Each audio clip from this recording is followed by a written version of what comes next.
Hey, I'm Weekend Gabe, and you're checking out Weekend at Gabe's, and thanks for checking out this latest episode. While you're here, also follow us on these social medias at Weekend Gabe, at Weekend at Gabe's, and also at The Real Sam Crane. Thanks for checking us out.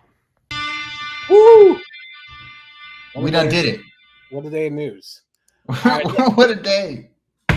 let's reset. You are checking out Weekend at Gabe's, and let's even out Sam on the boxes. You're checking out Weekend at Gabe. Follow us on these socials, Weekend Gabe, Weekend at Gabe's, and The Real Sam Crane. Putting all three into your timeline will increase your life expectancy by at least 12.5% today. That's science, America. That's science. 12.5%, not 12.6, not 12.4, not 11. 12.5%. We follow science, so follow us. All right, it's just that easy. All right, joining us from somewhere in Chicago. I'm pretty sure she's broadcasting from maybe somewhere in the Loop. Who knows? We'll find out. But she, like we mentioned, she is a student over at the School of the Art Institute of Chicago. She has a wonderful portfolio of photos on her Instagram and on these internets. And she also used to run cross country. So she's an athlete. So we're going to ask the question that I always ask about life and athletics and art. So we look forward to that question somewhere near the end. But it's a pleasure to introduce Hailey Rodden to Weekend at Gabe's. Good evening. Hi. How is it going? Good. It's going good. I'm happy to be here. Nice to see you. Pleasure is ours. First off, like your background, your aesthetic, completely what I imagine it would be.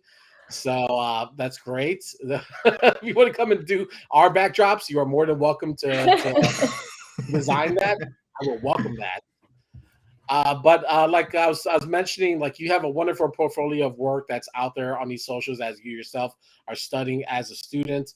It was only a couple years ago that you started your journey over at the School of the Art Institute of Chicago. You were doing some artwork already in high school. Why did you just? I know that you had a number of options to choose from, but there was a particular reason why you chose Chicago. Can you share with us? Yeah.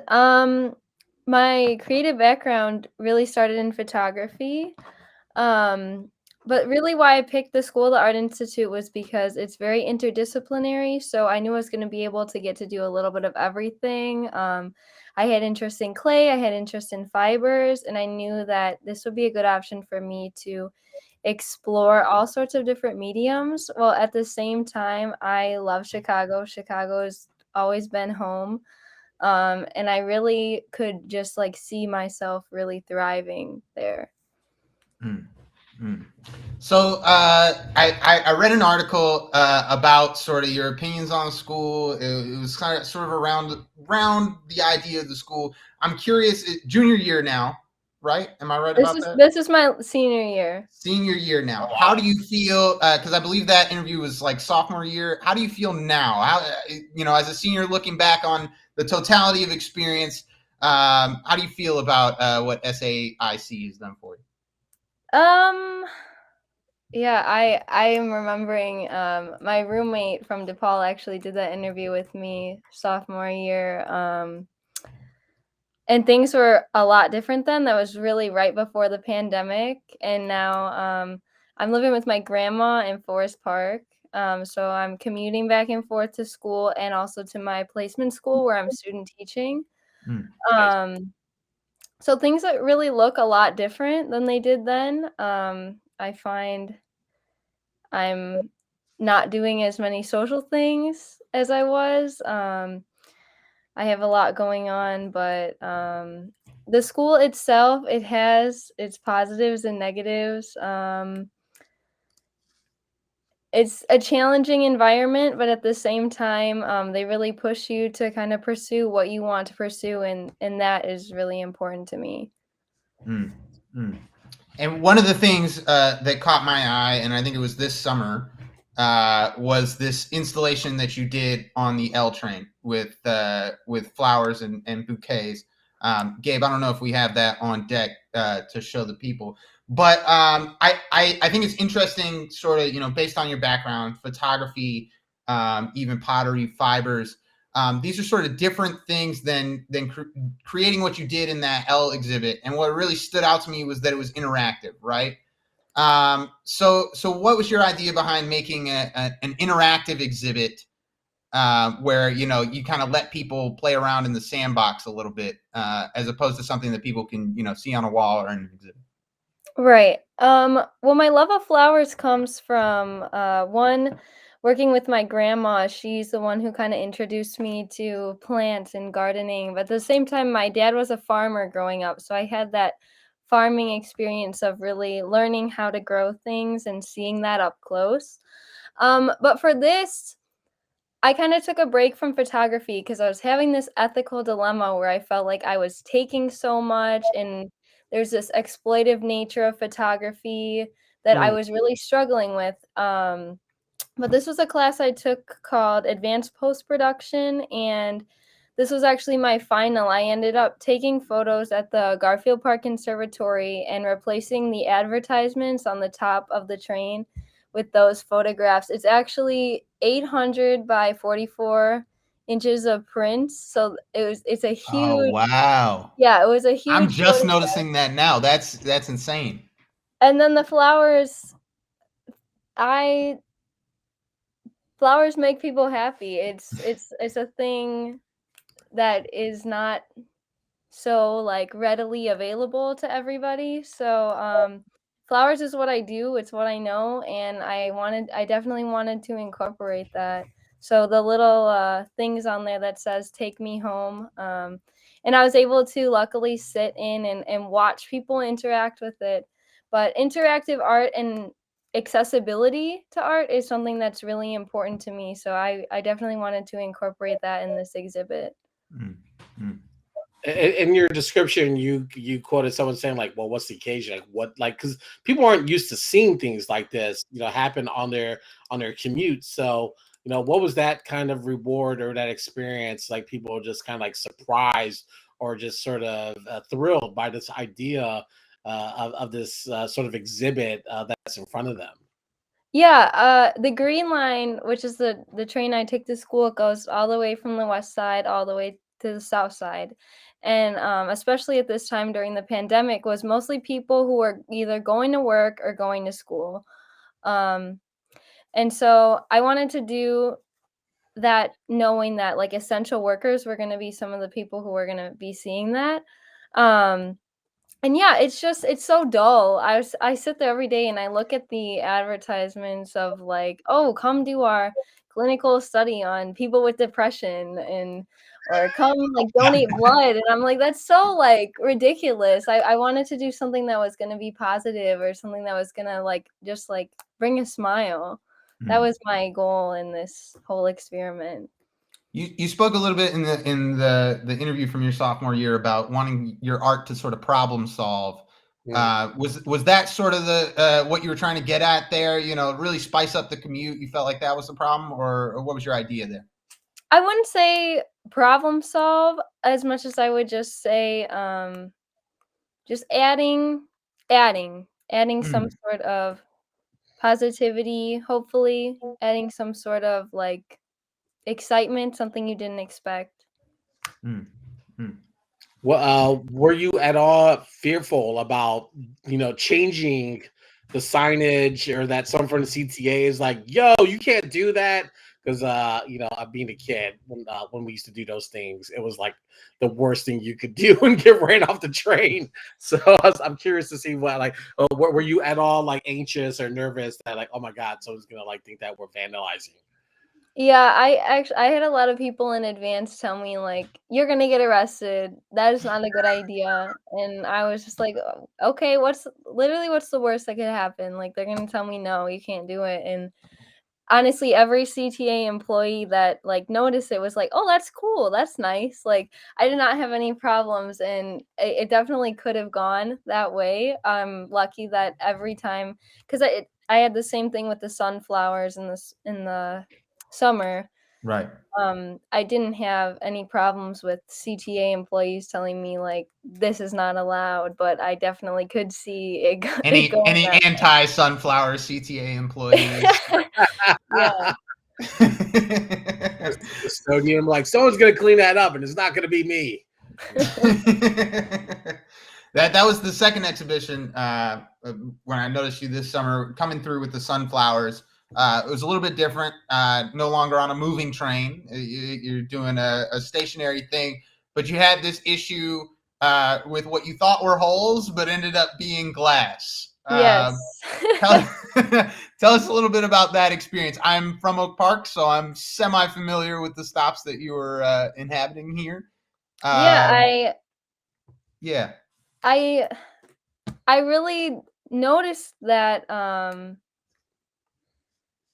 those like signs with the hole, what I thought were like poke through holes, when I was driving in the car, and I thought that would be a great idea to make like a wall of flowers because I could just poke the stem through each hole. And I didn't really think like, oh, I should go and like see what that would look like. I had like 400 sunflowers in like 6 big buckets, and I had my sister help me carry them.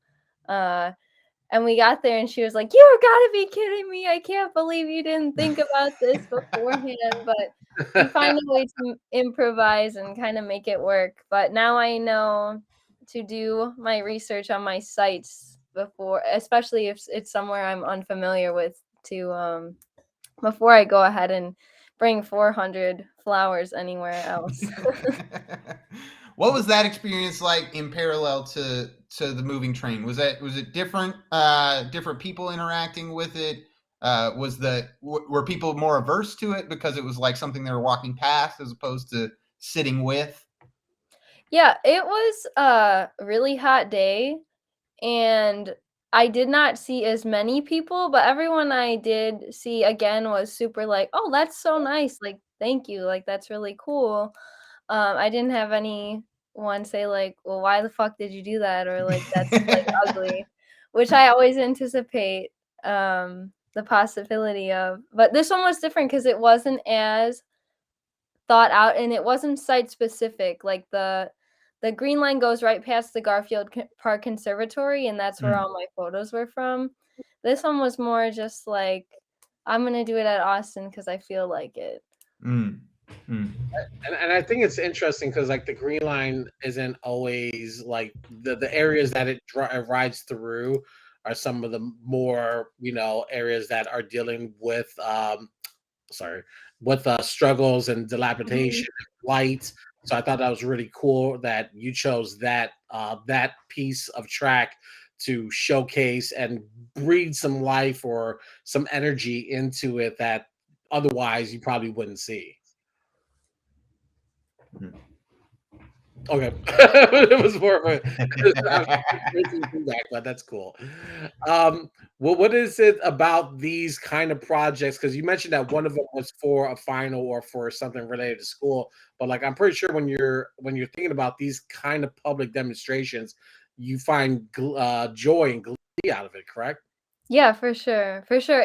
If it wasn't something that I wanted to do personally, I definitely wouldn't have pursued it. It was very challenging. It was a lot of moving parts and a lot of things to kind of put together last minute. But yeah, I really want to have that interaction, and I really want to have that again with bringing accessibility of art and like flowers to different parts of the city that might not necessarily experience it as regularly as others. Mm. Mm. And one of the pursuits that you're currently on, you spent I think this past summer working on a farm, Yeah, near a farm, yeah. and Um, at the Oak Park Farmers Market where the right. donuts are delicious, by the way, I should say. What has that experience been like, and is it something that you see in parallel with your art that growing flowers? Obviously, you said in your background, but also your career in general. I see a lot of growth even beyond the mediums that you're using. Starting from photography and pottery, moving into fabrics, and now doing exhibition art installations. What has that experience taught you as far as working on the farm and working in the farmers market? Well, I'm working on the same farm that my dad used to work on when I was growing up. I've been working there for like my whole life, basically, as long as I can remember. But these past couple of years, they started growing cut flowers, and I became pretty much the full-time florist. So my good friend Caitlin would be picking all day in the fields, and then I'd be putting them into bouquets to take to market and to sell at our Westmont location. And I just fell in love with arranging and crafting color schemes, and I would have like special events like bridal showers, baby showers. That was super fun, getting to work like firsthand with people who wanted something specific and being able to say, okay, let's make it happen. um I love going to market and just like being able to interact with customers and see people be like, "Oh my gosh, I love this one," and then think to myself like, "Oh, I made that." Like, that's a really fun part of it. But in regards to what I'm doing now, I'm currently in the art education program at SAIC. I'm student teaching, and I would love to combine those two things into doing like urban farming in Chicago public schools. And sustainability is already becoming a huge thing. And I want to be a part of that community. Southside Blooms and Growing Home are both in the Inglewood community on the south side, and they're like already doing amazing sustainable urban farming right in their own little community. So I'd love to bring that into public school education. Yeah, I read that you would be interested after post graduation to doing teaching or any sort of coordinating at the CPS. Is that still one of your goals? Yeah, I right now I think I will end up in high school, but I just finished my 5 weeks at an elementary school and I loved it. So, we'll see where it takes me, but, yeah, I definitely think, public school art education for at least a while, is definitely what's on my line of sight right now. Mm. Mm. That's fantastic. We gotta connect you with Heavy Crowns and the farmers over there. They're out south too. I'm sure they would love to get together and do something. I think you talked about sort of your love for fabrics and textures. Where was that born out of? When did you realize that was something you were really into? I think me and my friend used to make our own Halloween costumes every year, and, like, What was the one best one year you made? I need to know right now. What was the best one you ever made? Chipotle burrito bowls. Wow. Yeah. I wish they had a picture for reference, but, they had a costume contest, and we thought for sure that we would win, but we did not. It was cool though. Oh, my sister's showing me one that I did. We made these minions. Oh, Okay. that's classic. And Oh, it that's was yeah, that was 7th grade. It was chicken wire and a bunch of other stuff, but that's when I realized, 1, I really liked fashion, and 2, I really liked sewing and fabrics. Can we expect some sort of, I saw you checking out the quilt exhibition at the Art Institute as well recently.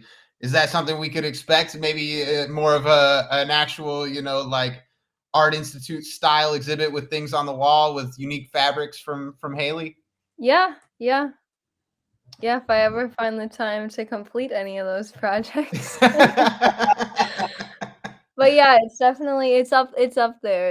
It's coming along. Word. Is that going to also follow the Hailey fashion line? Is that something that's still making that something that you could see in the future work? And what do you foresee Hailey fashion line? Because we did what was it? Not Drip Week. We did Style Week. We did Style Week with fashion designers from Right. around the country. Yeah. And Cool. so yeah, so like I would like to I would like to hear from Hailey, like, well, how would you dress like a bigger boxy guy? Yeah, Gabe wants to know. Yeah, how would you make Gabe a shirt of flowers? He A would like shirt that. with flowers. I would totally wear it too. That'd be great. We're very, very sweet.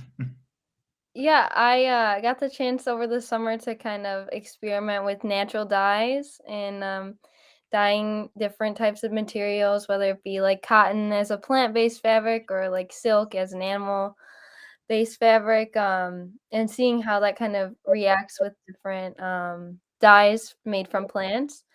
And I really loved that. I'm interested in like the whole sustainable fashion route. And yeah, the thing is with fashion, intro to fashion design was probably my favorite class that I took at SAIC, but it's so darn expensive and it's so demanding. And if your heart is not 110% in it, then you should not do it.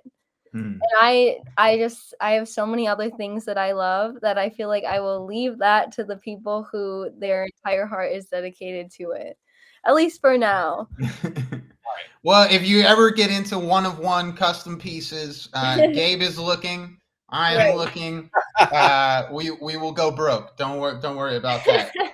I have two last questions for you before we get to the end of the show here. But the first being, do you think plants, and maybe not flowers specifically, but plants in general, will always be a part of your art? I mean, you talked about sort of natural dyes and obviously your work with flowers. Do you feel like that's always going to be central to your creation? Yeah, it's definitely a theme that runs within my work, and I don't see it really going anywhere. Part of the reason I kind of picked that up was because I was super interested in people. I was photographing people. I was doing all this research, and then I got this like feeling that I was being like weird, like I was doing too much. I felt like I was kind of exploiting my subjects in a way, and so I realized, well, I can do whatever I want with plants because I'm not harming them in like emotionally in any way. So I kind of took that and ran with it. And I do plan on coming back to people. That's still important to me. I just think I need to figure out how to do it in a way that I feel is respectful and right. And then one more last question. We like to have a little bit of fun with the last question here on the show. Well, it's really two questions. First off, favorite flower? My favorite flower, hydrangea. That's a good flower. I believe that's my mother's favorite flower too. Mom, if you're watching and that's not your favorite flower, just go with it, baby. Next idea. Favorite plant. This is not flower specific. This could be a tree. It could be a shrubbery, if you will. Well, I just got this string of pearls succulent, and I'm kind of obsessed with it.